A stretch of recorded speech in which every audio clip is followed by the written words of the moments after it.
এই সৌমিক শুভেন্দুর থেকে কুকুরের মূল্য বেশি। অর্থাৎ এরা বাঙালি হয়েও এদের এতটা মূল্য নেই। কখনো বা তিলোত্তমা টিভিতে বসে বলছে কোথায় করছে বাঙালি অত্যাচার। এমন অনেক তিলোত্তমা আছে যারা মারোয়াড়ি পুঁজির রক্ষিতা হিসাবে বাঙালি জাতির আত্মসম্মানকে হনন করে যাচ্ছে। যেখানে ভারত জুড়ে বাঙালিদের অত্যাচার লাগাতার, কখনো তাদেরকে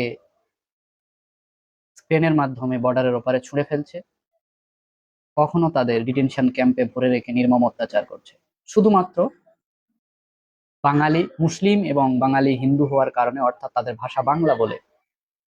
ভারতবর্ষ জুড়ে এখন দুটো কাজ চলছে: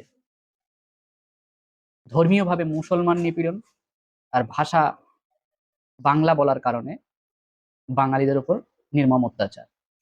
ঠিক তখনই বাংলায় থাকা গুজরাটি মারোয়ারি সাম্রাজ্যবাদের যারা দালাল, শ্রমিক ভট্টাচার্য থেকে শুরু করে বাঙালির মিঠুন চক্রবর্তীও, এমনকি কাঁথির শুভেন্দু অধিকারীও, তখন বাঙালি নিয়ে তাদের কোনো মাথা ব্যথা নেই। তারা লাগাতার করেই যাচ্ছে গুজরাটি মারোয়ারি পুঁজির দালালি। কখনো বা তিলোত্তমা টিভিতে বসে বলছে কোথায় করছে বাঙালি অত্যাচার। এমন অনেক তিলোত্তমা আছে যারা মারোয়ারি পুঁজির রক্ষিতা হিসাবে বাঙালি জাতির আত্মসম্মানকে হনন করে যাচ্ছে। শুভেন্দুর দাবি 1960 সালে তার মা ওপার বাংলা থেকে এপার বাংলায় এসেছিল।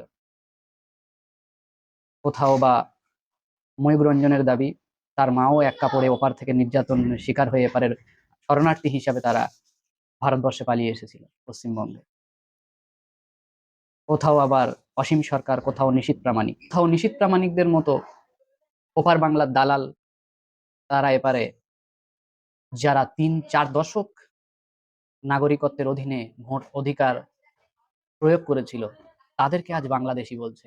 দুঃখের বিষয়, একটা রাষ্ট্রের নিষিদ্ধ সংগঠন, অর্থাৎ আমরা তাদেরকে জঙ্গি সংগঠন বলতে পারি, আওয়ামী লীগ এবং তার সহ সংগঠন ছাত্রলীগের 50 থেকে 70 হাজারের নেতাকর্মী সহ তারা পশ্চিমবঙ্গ তথা ভারতের বহু জায়গায় তারা বসবাস করে। তাদের নিয়ে কেন্দ্রীয় সরকারের কোনো মাথা ব্যথা নেই। অথচ যারা দীর্ঘ 3-4 দশক ধরে বাঙালি ভোটার লিস্টে নাম রেখেও ভোটাধিকার প্রয়োগ করার পরেও তাদেরকে বাংলাদেশি রোহিঙ্গা বলে। আজকে শুভেন্দু শ্রমিকদের কোনো গুরুত্ব নেই, মর্যাদা নেই। এদের থেকে এক হিন্দিভাষী গুজরাটির কুকুরের গুরুত্ব বেশি। কারণ এই তিলোত্তমা, এই মিঠুন মিঠুন চক্রবর্তীর মতো একটা বাঙালি অভিনেতা, যে বাঙালি জাতি থেকে উঠে এসে সে বাঙালিদের বিরুদ্ধে কথা বলছে। কি দুঃখের বিষয় এগুলো।